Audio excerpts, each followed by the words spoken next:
Canales Comunitarios Regionales del Ecuador Asociados, SECREA, presenta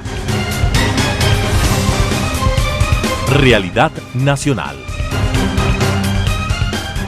Listo amigos, qué gusto estar con ustedes como todas las semanas en el espacio de SECREA de los Canales Comunitarios y Regionales del Ecuador Asociados, que con un grupo grande, amplio y democrático de 45 canales de televisión, difundimos estos espacios durante toda la semana en Costa, Sierra, Oriente y Galápagos. Estamos canales de televisión de cobertura nacional, de cobertura regional y de cobertura local. En esta ocasión nos acompaña el ingeniero Patricio Alarcón, quien es candidato a la alcaldía por la ciudad de Quito, representando al Partido Social Cristiano Lista 6. Él ha sido presidente de la Cámara de Comercio de Quito, presidente del Comité Empresarial Ecuatoriano, presidente de la Federación Nacional de Cámaras de Comercio. Adicionalmente a eso, en su parte profesional, gerente general de Crean Medios, Hanoi, Overall y RICOM, especialista en emprendimiento en Babson College en sus estudios y finalmente una maestría en Administración de Negocios por el IDE Business School. Qué gusto, Patricio, que nos acompañes en SECREA. Bienvenido. Muy buenos días, mi estimado Roberto. Un cordial saludo a la audiencia de SECREA. Gracias por el espacio. Perfecto, Patricio. Luego de muchos años en el ámbito empresarial, en el ámbito gremial, representando a todo el sector empresarial privado del Ecuador en todos sus ámbitos, ahora te das un giro a la parte política. ¿Qué te motivó este giro? Que es importante obviamente, pero de la parte privada y representación empresarial, ahora a la parte política. Roberto, yo después de pasar trabajando durante algunos años, fui nombrado como presidente del directorio de la Cámara de Comercio de Quito, presidí el Comité Empresarial Ecuatoriano, presidí la Federación Nacional de Cámaras de Comercio, presidí la Cámara Internacional de Comercio y tuve mucha relación con instituciones públicas, con el gobierno, con el municipio. Tuvimos que acudir varias veces a la asamblea para rechazar y explicar el daño que hacían ciertos proyectos de ley si pasaban. Nos opusimos a la ley de herencia, plusvalía, que iba a destruir la economía ecuatoriana. Nos opusimos al alza de impuestos, diferentes impuestos durante la época de Rafael Correa, al consumo. Nos opusimos al alza de aranceles, mixtos en general. Llegamos a pasar el tope de lo permitido por la OMC. Nos opusimos al alza de impuestos durante la época de Lenín Moreno, durante la pandemia. Nos opusimos al alza de impuestos durante el gobierno de Guillermo Lasso. Y en general he tenido que mantener relaciones con el Ministerio de la Producción, Ministerio de Finanzas, el Ejecutivo, el Consejo, el Alcalde. Entonces adquirí experiencia y conocí cómo funciona también el aparato público. ¿Y por qué me postulo a la alcaldía de Quito? Porque además siento que ninguno de los candidatos me representa o va a proponer y va a hacer el cambio o ejecutar para que se logre hacer o generar el cambio en la ciudad de Quito.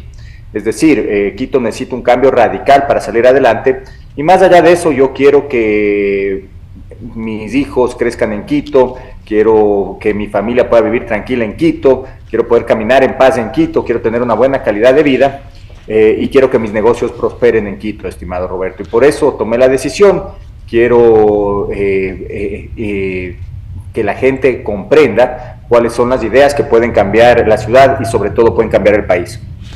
Y totalmente de acuerdo, realmente tu hoja de vida en el apoyo, en el impulso, el conocimiento, la guía al sector empresarial privado ha sido de primera línea. De manera personal, en representación de los medios de comunicación, también estuvimos en tu época en el Comité Empresarial Ecuatoriano y hemos sido testigos de toda la gestión que tú realizaste en esa época como representante gremial en beneficio del sector privado del Ecuador. Pero efectivamente, con lo que tú nos explicas al momento y con la posibilidad de que te estás lanzando a la alcaldía de Quito por el Partido Social Cristiano, ¿por qué no pensar en la asamblea o por qué no pensar en la prefectura? ¿Qué se diferencia? Porque igual son de elección popular, pero muchas veces tal vez los votantes del electorado no conocen a fondo por qué el candidato optó por ser candidato a la alcaldía y no a la prefectura o a la asamblea en el próximo periodo. Mira, yo creo que ha llegado el tiempo de tratar de explicar, comunicar acerca de nuevas ideas. en cuanto al cambio de un modelo. El cambio de un modelo del municipio te permite administrar de mejor manera el rato que llegas. Entonces es muy diferente llegar a una asamblea con un partido y tener que trabajar en ciertos proyectos de ley. Cuando tú llegas a la asamblea, lo que tienes que hacer es imponer un trabajo, imponer un modelo de gestión, hacer un cambio radical en Quito. Entonces tú puedes hacer mucho más por el país si es que realmente haces lo que se debe hacer desde el municipio de Quito. ¿Por qué? Porque tú tienes que blindar a la ciudad de Quito, tú tienes que demostrar a los ciudadanos que la calidad de vida se va a mejorar, que los servicios se van a mejorar, que la obra va a incrementar o se va a hacer al menos algo de obra, si es que se deja de gastar en el municipio, si es que se deja de mantener a 23,000 burócratas, a 12 secretarías, a 62 direcciones, 9 administraciones zonales con 1,000 empleados, empresas de pasajeros con 1,700 empleados, LEMOP con 2,500 empleados, LEMAP, por darte ejemplos, con 1,600 empleados. En general, lo que debemos explicar y demostrar es que cambiando el modelo, la ciudad puede salir adelante y lo mismo se puede hacer por el país. Entonces, creo que puedo aportar mucho más desde el municipio, mi querido Roberto. Cuando tú hablas de cambiar o de innovar un nuevo modelo de gestión en el municipio de Quito, para que sea más claro el entendimiento de quienes nos ven, se refiere de manera directa a una completa, abierta y amplia reingeniería en el proceso municipal en sus oficinas y dependencias. Sin duda, Roberto, es un cambio de estructura y un cambio en cuanto al modelo de gestión. Quito no tiene por qué tener 23,000 empleados públicos, Quito no tiene por qué dejar que nos roben en la recolección de la basura, Quito no tiene por qué dejarse robar en el transporte público por medio de la empresa de pasajeros, Quito no tiene por qué operar mal un camal, Quito no tiene por qué operar mal parqueaderos, Quito no tiene por qué tener 176 empleados en el Teatro Sucre, tiene más empleados que gente que va a ver los espectáculos, Quito no tiene por qué tener 176 empleados además en la fundación de los teatros. Entonces tenemos un municipio ineficiente, inoperante, con una gran cantidad de corrupción que se presta para que los quiteños desperdicien los recursos que generan por medio de los impuestos y la obra no llega a los ciudadanos, lamentablemente, Roberto. Se entendería, con lo que tú nos estás indicando en este momento, se entendería que también abrirías, de llegar a ser alcalde de Quito, abrirías la posibilidad para que en estos sectores exista mayor participación o alianzas estratégicas con el sector privado y el sector municipal. Sin duda, Roberto. Lo primero es mantener un municipio liviano, un municipio donde donde se pueda trabajar de mejor manera, brindar trámites y servicios a los ciudadanos de una manera menos costosa, bajar el costo de recolección de basura, por darte solamente un ejemplo, a hacer trámites de una manera más eficiente para los ciudadanos en el catastro, sacar de permisos de construcción de una manera más ágil, sacar grandes permisos como los PUAES de una manera más ágil, cambiar el PUCS para que llegue más inversión en cuanto a la construcción en Quito, manejar un municipio liviano para que los multilaterales vuelvan a prestar a Quito, a los constructores quiteños y al municipio de Quito. Ahorita Quito no tiene, la facilidad de endeudarse, el gobierno tampoco tiene cómo darle un aval, entonces no se hacen obras, y lo que hay que hacer es trabajar con el sector privado. Mira, te doy un ejemplo. La empresa de parqueaderos de LEMOP pierde plata, todos los años pierde plata. ¿Qué se debe hacer? Entregar ese negocio por medio de una alianza estratégica al sector privado y ganar sobre las ventas que se generan por medio de la administración de los parqueaderos. ¿Qué estás haciendo? Estás evitando una pérdida y estás generando ingresos para el municipio. Entonces, en general, es lo que voy a hacer: ahorrar mucho dinero al municipio y generar más ingresos. Con el ahorro y los ingresos que vamos a generar, sin duda, yo calculo que el primer trimestre al menos $100 millones, Con ese ahorro vamos a pavimentar más calles, vamos a iluminar más parques, mantener mejor los parques, mejorar las canchas en las ligas barriales. Mira, te voy a dar otro ejemplo, los concejales tienen 4 asesores, tienen un asistente, tienen un vehículo, tienen 2 choferes, tienen un despacho. Yo les voy a quitar absolutamente todos los privilegios. Van a ir solo a legislar al consejo, ¿no es cierto? Y evidentemente a fiscalizar. Con ese ahorro vamos a hacer que operen al menos 21 guaguacentros. ¿Por qué? Porque estás hablando de que mínimo, fuera del sueldo del concejal, tienes $6,000, pero mínimo, estoy siendo conservador en otros gastos. Y eso es lo que le cuesta operar con salarios a un guaguacentro de un tamaño normal. Entonces, lo que vamos a hacer es ahorrar en la corrupción, ahorrar en la burocracia, ahorrar en la inoperancia e invertir para la gente que realmente lo necesita. Evidentemente, generar más obras porque el municipio ya será una institución que podrá recibir un buen nivel de endeudamiento por el flujo de caja que vamos a generar, mi querido Roberto. Cuando hablas de esta reestructuración, de eliminar tanto gasto, ¿no es cierto?, o de destinar también de mejor manera los gastos, ¿se incluye también en tu propuesta la capacitación a los funcionarios públicos? Hay muchos funcionarios públicos, nos acabas de decir al inicio, aproximadamente 23,000 funcionarios municipales, pero la gran mayoría de esos funcionarios municipales ¿están capacitados en su gestión, en mejorar los resultados, o simplemente cumplen una función? Como acabas de mencionar, 123 personas en el Teatro Sucre, me parece inaudito, pero necesita entonces reestructurarse y además de eso capacitarse a quienes queden. Mira, mi querido Roberto, es una barbaridad que existan, me invento, 176 empleados en el Teatro Sucre, tal como lo mencionaste. Pero mira, hay que cortar una buena cantidad de grasa, ¿no es cierto? Los burócratas son como el colesterol. Hay buen colesterol y mal colesterol. Evidentemente, dentro de la estructura que mantendremos, o sea, con pocos funcionarios públicos, vamos a evaluar los perfiles de los colaboradores que sí agregan valor o de los cargos que agregan valor a la sociedad, ¿no es cierto? Entonces, si es que existen servicios como los trámites que vamos a digitalizar la mayoría de trámites, pero si es que existe un servicio puntual, y te voy a dar un ejemplo, en el catastro, si hay alguien que ágilmente está colaborando para generar información para los ciudadanos, bueno, está bien, ese cargo lo mantenemos, solamente por darte un ejemplo. Y evidentemente vamos a evaluar los perfiles de los funcionarios.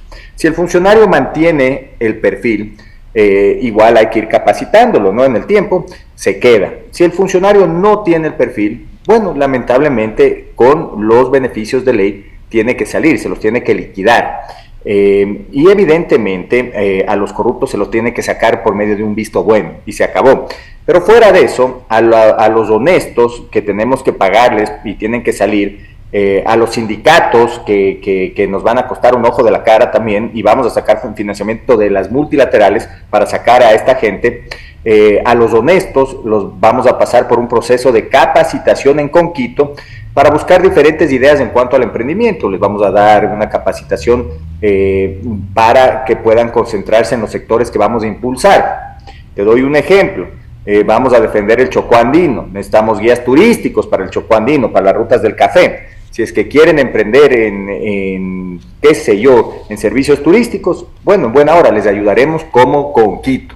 Y ese es un ejemplo de lo que vamos a hacer para bajar la estructura del municipio de Quito, Roberto.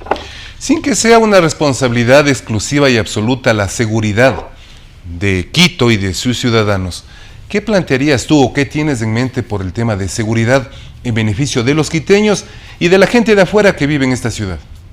Bueno, déjame decirte que una de las competencias del municipio de Quito sí es coordinar en materia de seguridad. Sí existe la coordinación para impulsar la seguridad en la ciudad de Quito. Eso se puede hacer.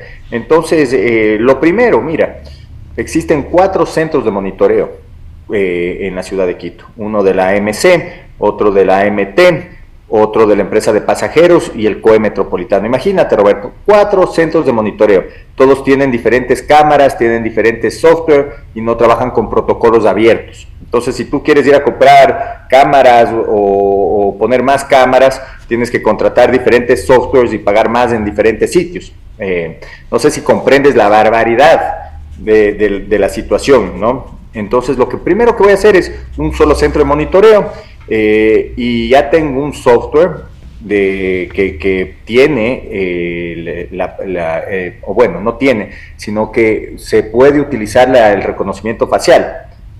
Entonces, tengo un software israelita que lo conectaremos en todas las cámaras de la ciudad y lo puedes utilizar en cámaras que cuestan hasta $15, imagínate. Entonces, vamos a trabajar poniendo cámaras en toda la ciudad con un software que tenga el reconocimiento facial. Vamos a coordinar con los comercios, con las industrias, con los diferentes barrios, con este software y el reconocimiento facial. Mandaremos alarmas con la imagen de los ladrones, imagen de las placas. Conectaremos a este centro de monitoreo todas las alarmas comunitarias. Capacitaremos a las comunidades para que reaccionen de mejor manera en el caso de un evento, impulsaremos el arresto ciudadano, impulsaremos con el Ministerio del Interior un sistema bueno de recompensas, por darte otro ejemplo, y fuera de eso usaremos también tecnología en las principales entradas de Quito y en los principales semáforos de Quito para multar. Entonces, las multas por el pico y placa llegarán directamente al infractor, igual si es que estás hablando por el celular cuando estás conduciendo, igual si no te pones el cinturón de seguridad. Todo eso será automático. Y también, evidentemente, lo que haremos es a los malos funcionarios donde podamos probar que están recibiendo coimas, los votaremos, los sacaremos del municipio con visto bueno. Los que quedan tendrán que trabajar con la fuerza pública. Con migración, exigiremos al gobierno que saque a todos los migrantes que no tienen oficio en Quito, que no tengan un récord policial y que no firmen una declaración juramentada en cuanto al respeto de nuestras normas y nuestras leyes. Entonces, lo que vamos a hacer es que también salgan con las Fuerzas Armadas para hacer redadas, poniendo nuestra infraestructura, evidentemente, para que puedan hacer chequeos de armas de fuego, con la Policía Nacional acompañarles también para que hagan redadas y puedan detener a delincuentes. Entonces, ayudar muchísimo más a la ciudad de Quito para frenar el problema de la delincuencia, ya que el gobierno no lo está haciendo, nosotros lo haremos. También vamos a conectar nuestro sistema de monitoreo a los UPCs. Yo trabajaré con el sector privado para que se mantengan bien, apadrinaré esos UPCs, le pediré al gobierno que mantenga policías 24 horas en los UPCs y conectaremos nuestro sistema de monitoreo y alarmas al UPC para que reaccione de mejor manera la policía en cada barrio, mi querido Roberto. Interesante propuesta, porque nos acabas de explicar efectivamente toda la idea que en los próximos días será más pública, ya iniciando la campaña en el mes de enero. Acabas de mencionar un tema muy importante que es el pico y placa. ¿El pico y placa, como está establecido, ha dado resultado? ¿No ha dado resultado? ¿Hay más vehículos en las calles? ¿Hay más motos en las calles? Muchas de las motos o motocicletas no respetan la normativa de transporte, y adicionalmente a eso vemos que nuestras calles, en el caso de la ciudad capital, son el mismo ancho, las mismas calles. ¿Qué hacer para que ese sistema no afecte en el incremento de horas pico en lo que respecta al tránsito o al tráfico? Mira, mi querido Roberto, hay que trabajar en una reforma integral, en un proyecto integral de movilidad. Mira, mi idea, lo primero es revisar los números. ¿Y por qué te estoy hablando de lo del acceso a la ciudad? Lo del pico y placa, el tráfico y la calidad de vida de los quiteños se soluciona mejorando la vialidad y el transporte público, ¿no es cierto? O sea, tú tienes que tener vías de acceso para el transporte público, tratar de que la gente llegue a la ciudad y utilice el transporte público, pero para eso tienes que dar un buen servicio, una buena calidad para la gente que lo va a usar y para la gente que ya lo usa. Lo primero, identificar y entender y tener claro cuánto va a costar operar el metro de Quito, porque ahí yo no tengo claras las cifras y me preocupa mucho. porque si tú estás hablando de que se van a mover alrededor de 400,000 pasajeros y van a cobrar alrededor de 45 centavos, estás hablando de que se recaudará, qué sé yo, alrededor de 50 millones de dólares, ¿no es cierto?, al año. Y operar el metro, según lo que escuché en una declaración cuando entrevistaron a los nuevos operadores, a operar el metro va a costar alrededor de 200 millones de dólares. Imagínate que nos quedaríamos con un déficit de 150 millones de dólares. Hay que entender bien las cifras. Ojo, yo solo las he escuchado, no las han publicado. Entonces, si es que el déficit es de 150 millones de dólares, estás hablando que eso es más del presupuesto más del 15% del presupuesto que se ejecuta. Ya, porque el presupuesto de Quito está de alrededor de 1.000 millones de dólares y se ha ejecutado los últimos años alrededor de 800 millones de dólares. Entonces, imagínate de dónde vamos a sacar el dinero para subsidiar la operación en 150 millones de dólares. No es una realidad.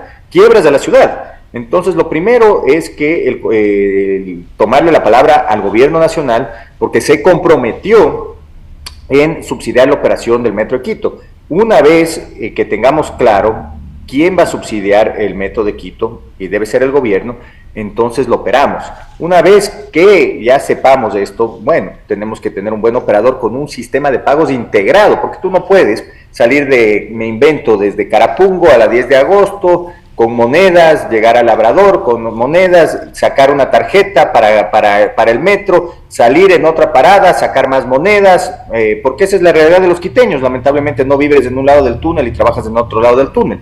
Entonces el sistema integrado de pagos tiene que servir para toda la red, todos los buses privados, y evidentemente esperemos que todos los buses sean de los conductores y de cooperativas. ¿Por qué? Porque hay que cerrar la empresa de pasajeros. Pero más allá de eso, hay que buscar un sistema de pagos, y en el sistema de pagos que tiene que ser por medio de una tarjeta que se pueda cargar con cualquier tarjeta de crédito o débito, por medio de cualquier transferencia de cualquier cooperativa, y la cargar en una tienda de barrio. Entonces, con este método tiene que irse todos los ingresos a un fideicomiso. Ese fideicomiso tiene que repartir a los operadores, a los dueños de las unidades, el dinero de la recaudación, y tiene que pagar a los conductores, pero no les puede pagar como se les paga hoy día. Se les tiene que pagar por kilómetro recorrido. ¿Por qué por kilómetro recorrido? Porque ahí evitas los problemas de la congestión en ciertas vías principales, de las carreras en ciertas vías principales, y se dedican a ir a sectores, cercanos a Quito, que se vuelve más interesante trabajar, inclusive por el tráfico, y mejoras las frecuencias. En, qué sé yo, en la Marta Roldós pasa un bus cada 30 minutos, en la Argelia tampoco existen las frecuencias adecuadas. Entonces esto impulsaría que los buses salgan de la ciudad, exista menos congestión, y esto también ayudaría por el método también a que buses eléctricos puedan operar en la ciudad con una tarifa de 45 centavos que ya está aprobada la ordenanza. Entonces, cambiando esto, cierras la empresa de pasajeros, haces un corredor hacia el norte y desde Labrador, y haces un corredor hacia el sur desde Solanda, entregas las unidades a los conductores de la empresa de pasajeros, les das como parte de su liquidación, o les das un financiamiento blando para que te vayan pagando. Ellos se dedicarán a cuidar las unidades, no como ahora, y no existirá la corrupción que existe en este momento, porque en la empresa de pasajeros tienes más conductores que unidades, por darte un ejemplo. Pero se hace un cambio integral, con una mejor gestión. Y déjame decirte que todas las cooperativas y los empresarios que tienen sus unidades están de acuerdo con lo que yo te estoy planteando. Y esto sirve en otras partes del mundo, impulsando evidentemente el transporte eléctrico, los buses eléctricos. Porque tú nos estás dando una clara estrategia sobre qué harías con la movilidad. Estamos llegando a la parte final, mi querido Patricio. Solamente una pregunta, y tu respuesta sería muy concreta en el tema muy importante cuando se refiere a la recolección y al tratamiento de la basura. ¿Qué hacer? Algo se ha hecho, los últimos años algo han hecho, vemos que se recoge la basura, esos grandes tachos de basura que están en los barrios, en las zonas urbanas, muchos de ellos ya no funcionan. ¿Cuál sería tu planteamiento concreto en lo que es recolección y tratamiento de basura? A ver, mira, Quito tiene un problema enorme de sobreprecio y mal manejo de la recolección de basura. En Quito te cuesta alrededor de $90 la recolección de una tonelada de basura, y mientras en Guayaquil te cuesta alrededor de $35 la recolección de una tonelada, ¿ya? Entonces, lo primero es que tenemos que buscar una eficiencia, y volvemos a lo mismo. Deberíamos trabajar con el sector privado. El sector privado debería absorber toda esa operación y llegas a un acuerdo de precios. Todos los quiteños estarán de acuerdo porque les va a bajar el costo de la recolección. Pero más allá de eso, tenemos que buscar soluciones como el reciclaje en cuanto a la materia orgánica, cartón y el plástico. Eso para que se vaya a los botaderos y se pueda, además, de mejor manera, ser más eficiente en la generación de energía de la materia orgánica. Tienes que buscar evidentemente otro botadero de basura porque el del INGA está colapsado. En esos botaderos tienes que generar energía, pero también tienes que tener una buena planta de tratamiento de agua para que no se contamine el agua de Quito, para que no se contamine la tierra de Quito por los líquidos que tiene la basura. Entonces, un mejor tratamiento de los lixiviados, generación de los gases que genera la basura, y una recolección eficiente. Mira, hay un potencial para cambiar al sistema de recolección con más agresividad hacia la contenerización lateral. La gente deja en los contenedores, viene un camión y de lado los carga, ¿no es cierto? Y bota la basura. Te vuelves mucho más eficiente y llegas a sitios con menos espacio. Entonces, también, te digo, hay que buscar eficiencias. Si es que no se puede, por los líos, por los sindicatos y las mafias que existen dentro de Maceo, lo que hay que hacer es dividir en rutas toda la ciudad de Quito y entregar a los choferes y ayudantes las diferentes rutas, venderles los camiones y llegar a otro acuerdo para bajar el precio de la tonelada recolectada, estimado. Muchísimas gracias, mi querido Patricio. Acabamos de escuchar, amigos, propuestas de futuro, propuestas que Quito, propuestas que muchos municipios necesitan, propuestas que seguramente en algunas ciudades del país han resultado con éxito, y lo importante es pensar en el futuro, no solamente de la ciudad, no solamente del país, sino el futuro de los ciudadanos y las nuevas generaciones. Mi querido Patricio, te agradecemos mucho por Se Crea, auguramos éxitos en tu proceso electoral, en tu campaña que inicia en el mes de enero. Estaremos nuevamente conversando sobre tus temas y sobre varias propuestas que han quedado todavía en el guión de este diálogo. Muchas gracias, Patricio, y con ustedes, amigos, hasta la próxima semana.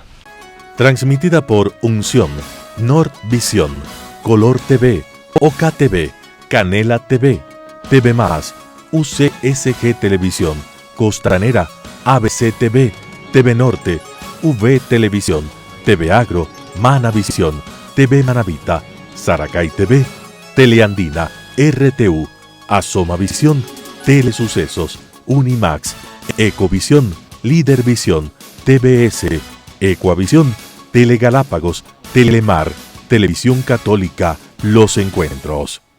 Canales Comunitarios Regionales del Ecuador Asociados. Se Crea presentó Realidad Nacional.